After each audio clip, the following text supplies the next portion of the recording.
주제를 기꺼이 시지프스 이렇게 잡아봤습니다. 어제 이재명 대표가 네 번째 검찰 소환 조사 받았고요. 자, 어제 이제 조사 밤늦게 끝났죠. 자정을 넘겨서 끝났는데 그때 모습과 오늘 아침 모습 잠깐 보고 오겠습니다.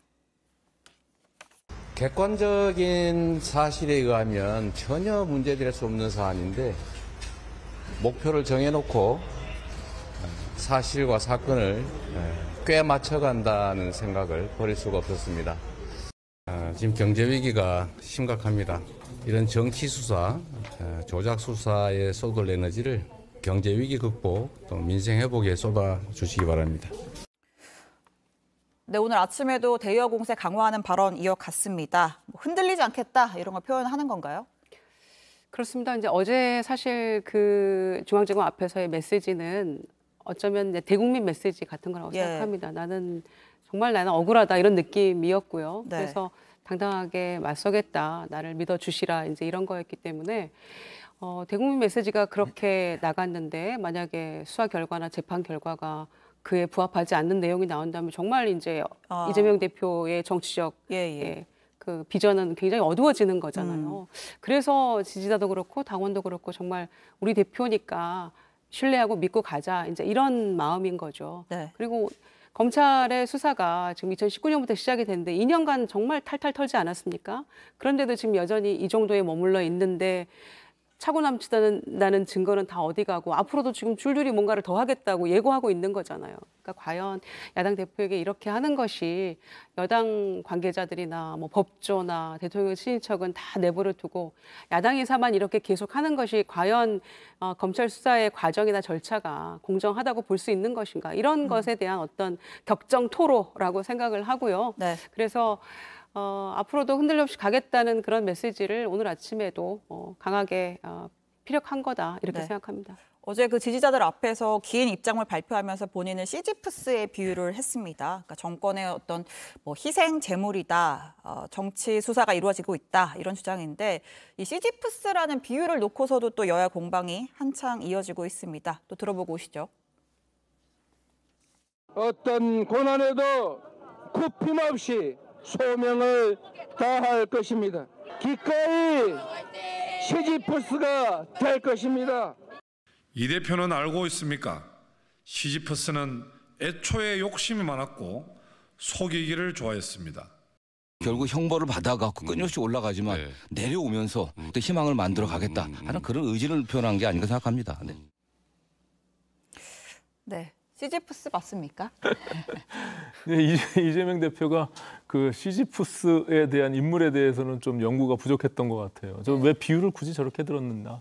아까 뭐 정성호 의원은 그렇게 뭐 희망적인 의미를 부여했지만 아까 저 강민국 대변인이 얘기한 대로 그게 형벌을 받는 이유가 있었잖아요. 거짓말하고 교활하고 그런 어떤 신들의 미움을 샀던 그 시지프스가 반복되는 그 바위를 굴러 올렸다 내렸다 하는 그런 형벌을 받는 그런 삶을 사는 건데 거기다 비유해서 무슨 뭐 어떤 큰 의미를 부여했는지 모르겠는데 어쨌든 저는 그 출석할 때도 그렇고 나올 때도 그렇고 이재명 대표가 뭐 당당히 맞서겠다 그리고 흔들림 없이 가겠다는 게 오히려 역설적으로 자꾸 들려요. 그러니까 그거는 당내의 친명과 비명의 갈등이 너무나 이제 극대화돼 있는 상황에 와 있고 또 결국에는 운명의 시간이 지금 임박하고 있다 이렇게 보여지거든요.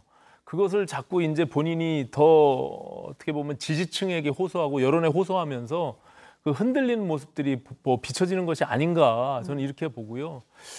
뭐 이제 뭐 구속영장 체포 동의안이 이제 도래하게 되면 저는 이제 민주당 내부의 갈등이 시한폭탄처럼 지금 다가왔다 이렇게 보여집니다. 자, 그 오늘 박광원 원내대표가 얘기를 했어요. 민주당이 이재명 대표의 영장 심사를 하기 위한 그런 국회회기 열지 않겠다 이렇게 언급을 했습니다. 어제 이재명 대표도 얘기를 했죠. 영장 치면 내가 내 발로 나가겠다. 단 비회기, 그러니까 회기 아닌 기간에 쳐라. 그러니까 이제 체포동의안 표결을 붙이면 뭐 그때는 안 나가겠다 이렇게 해석할 수도 있는 건데.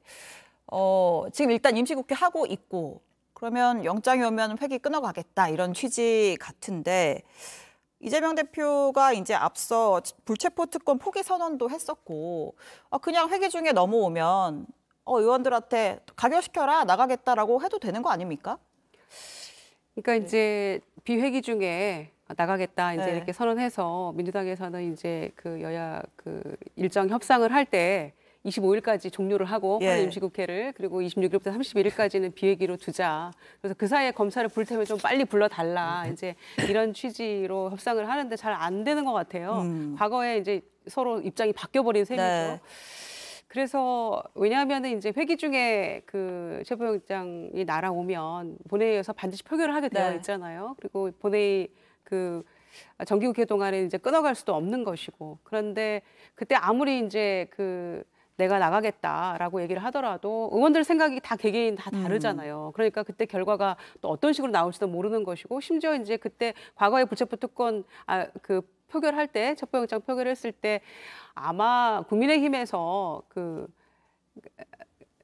방탄 프레임을 가져가기 위해서 네. 그래서 부표를 던질 것이다 이런 얘기까지가 당에서 나왔기 때문에 아무래도 확인할 수 없지. 여러 그런 가지 해석이 예, 있긴 그런 있었죠. 해석이 예. 있었죠. 그래서 여러 가지가 당이 교란될 수 있다 이런 우려가 사실상 있는 거죠. 네. 그래서 이렇게 하려고 하는 것인데 제가 보기에는 고지고대로 검찰에서 비회기 동안에 이거 나올 것 같지 않아서 예. 어쩔 수 없이 정기국회로 가지 않을까 네. 뭐 이런 우려가 있죠. 표결이 이루어질 거다 이런 전망을 하시는데 사실 이제 그만큼 네. 민주당이 복잡한 속내가 있는 거죠. 지금 그것이 체포동의안이 만약에 이제 본회의에서 표결이 들어가면 그것이 가결되든 부결되든 사실 민주당의 민낯을 이제 보여지는 그런 상황이 발생할 수밖에 없잖아요.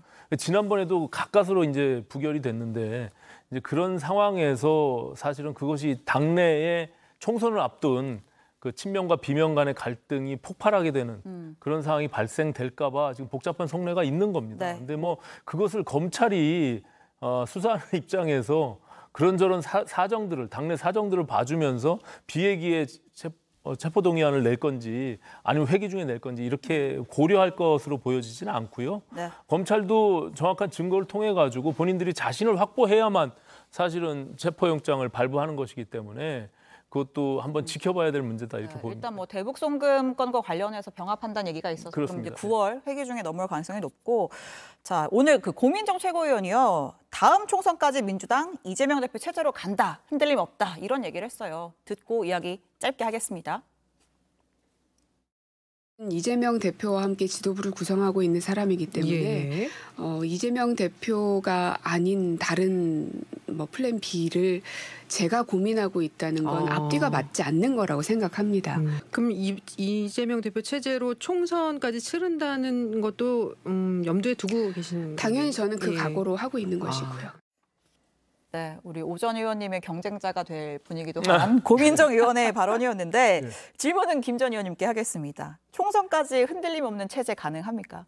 그거는 누구도 알 수 없다고 생각합니다. 예. 솔직한 심정이고요. 일단은 체포동의안이 어떻게 올지, 어느 시점에 올지 알 수 없고, 그다음에 그게 실질적으로 이제 나가게 돼서 영장실질심사를 받았는데 기각일지, 구속일지 그 경우에 따라서 정해질 수밖에 없다고 생각하고요.